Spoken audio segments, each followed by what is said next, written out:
उपचुनाव को लेकर राजनीतिक सरगर्मी तेज है। लगातार जनता के बीच नेता और मंत्री पहुंच रहे हैं और अपने अपने उम्मीदवार के पक्ष में वोट मांगते नजर आ रहे हैं। वहीं बुधवार को सूबे के डिप्टी सीएम तेजस्वी यादव कुर्नी पहुंचे, जहां उन्होंने कुर्नी उपचुनाव में महागठबंधन के उम्मीदवार मनोज कुशवाहा के लिए जनता को संबोधित किया, साथ ही अपने उम्मीदवार के लिए वोट भी मांगे।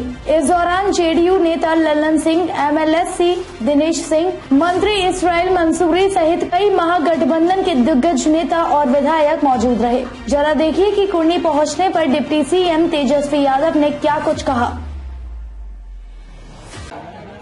देश का संविधान, लोकतंत्र, धर्मनिरपेक्षता, सामाजिक न्याय को देखते हुए देश हित और बिहार के हित में निर्णय लिया और हम सब लोगों ने मिलकर तय किया कि महागठबंधन में से कोई भी दल चुनाव लड़े।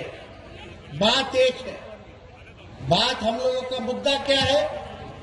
देश के संविधान को बचाना, देश के लोकतंत्र को बचाना, अमन चैन को बचाना।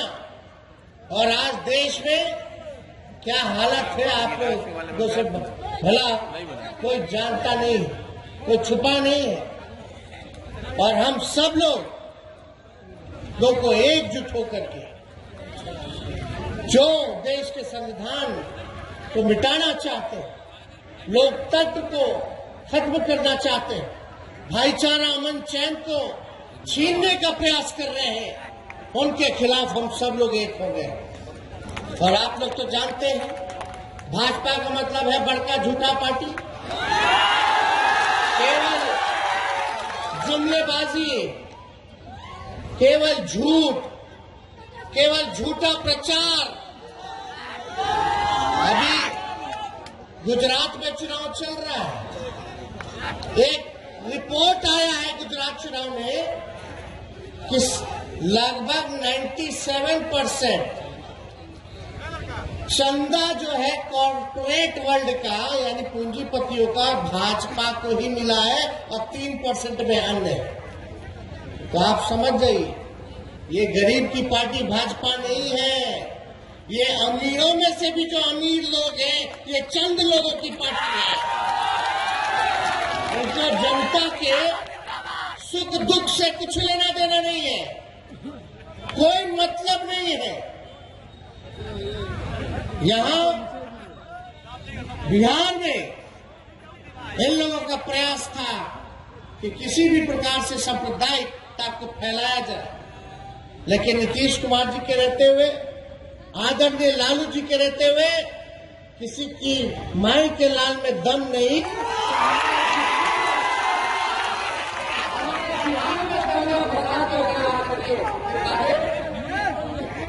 और आप लोग जानते हैं आदरणीय लालू जी यहाँ नहीं है उपस्थित, इस चुनाव में आते, लेकिन आज वो सिंगापुर में है।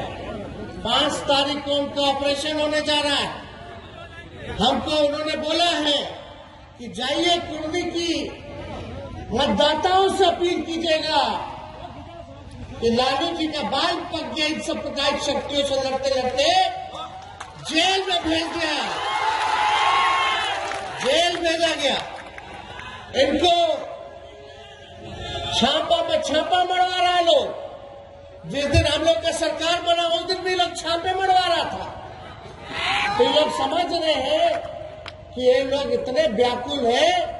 भाजपा का लोग जानता है कि ये जो महागठबंधन नीतीश जी और लालू जी एक हुए हैं, ये डर 24 का डर है, लोकसभा का डर है।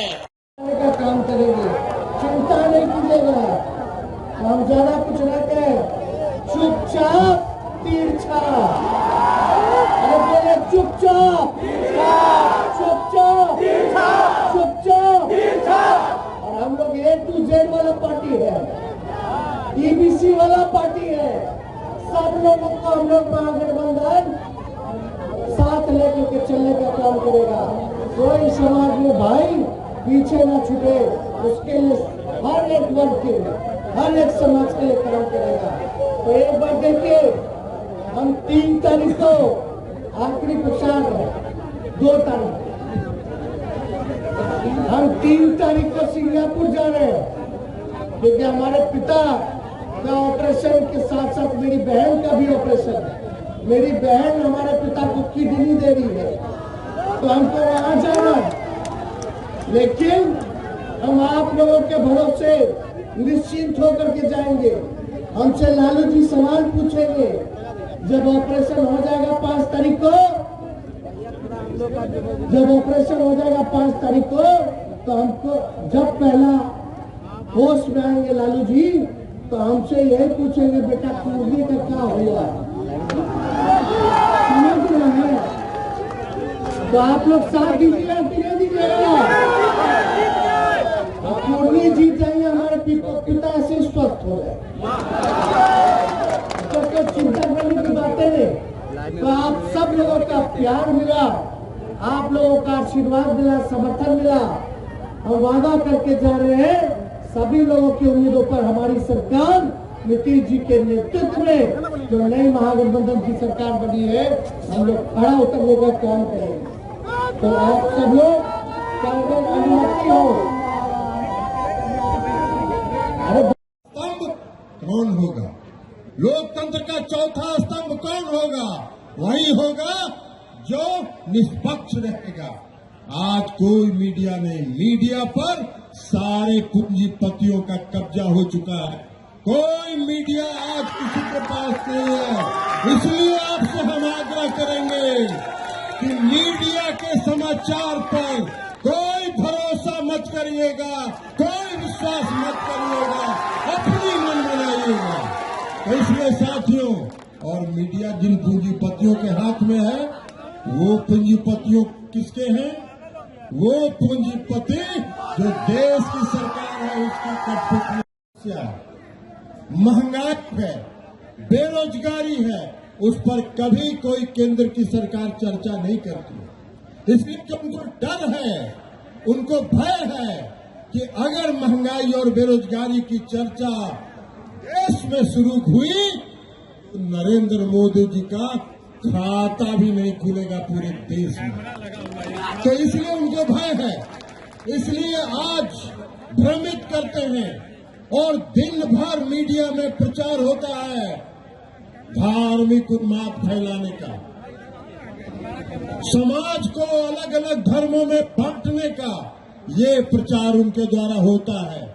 उससे सतर्क रहना है और 2024 में देश को भाजपा मुक्त भारत बनाना है। ये संकल्प बिहार के मुख्यमंत्री माननीय नीतीश कुमार जी ने और उप मुख्यमंत्री माननीय श्री तेजस्वी प्रसाद यादव जी ने लिया है, और इसलिए ये महागठबंधन बना है। और ये महागठबंधन अटूट गठबंधन है, अटूट गठबंधन है, ये हम आपको भरोसा दें। ये केवल कुर्मी का चुनाव नहीं है, ये देश की रूपरेखा तय करेगी कि आने वाला 24 में क्या होने जा रहा है। इसलिए आप सब लोग संकल्प ले लीजिए, एकजुट हो जाइए एक बड़े लड़ाई के लिए जो हम लोगों को लड़ना है। तो आप लोगों को कमर कसना पड़ेगा, अपने अपने बूथों पर तैनात रहना पड़ेगा और ये साबित करना पड़ेगा कि कुर्मी की जनता विकास पे वोट देगी, भाईचारे पर वोट देगी, अमन चैन पे वोट देगी। और कुर्मी विधानसभा का जो समस्या है उससे हम परिचित हैं, उस सभी समस्याओं का हम लोग जो है निदान करेंगे। और कुशवाहा जी चुनाव लड़ रहे हैं, हम तो चाहेंगे कि कुर्मी की जनता, अगर और कोई काम है तो आप लोग हमसे भी मिलकर के काम करवा लीजिएगा, कोई दिक्कत नहीं होगा। यहाँ सब लोग बैठे, कुशवाहा जी जो करेंगे करेंगे, लेकिन हम लोग भी पीछे नहीं हटेंगे। आप कुशवाहा जी को जिताइएगा, समझे कि आप तेजस्वी को जिताने का काम किया। तो ज्यादा कुछ नहीं कहेंगे। तो 5 तारीख को मतदान है, लेकिन कुछ लोग माहौल बिगाड़ने में लगेगा। आप देखें लालू सांप्रदायिक शक्तियों के आगे घुटना उन्होंने नहीं टेका, हमेशा से लड़ते रहे। आज कभी न कभी आप देखिएगा कि लोग जो प्रचार दुष्प्रचार करेगा, समाज में तनाव पैदा करेगा, तो हम आप लोगों से कहना है कि भाई लालू जी कभी नहीं झुके, कभी भी बीजेपी के आगे नाक नहीं रगड़े। हम वादा करते उनका बेटा भी बीजेपी से कभी डरेगा नहीं, ना झुकेगा। ये लड़ाई लड़ना है, लड़ाई लड़ना है देश के संविधान को बचाने के लिए, बिहार को बचाने के लिए।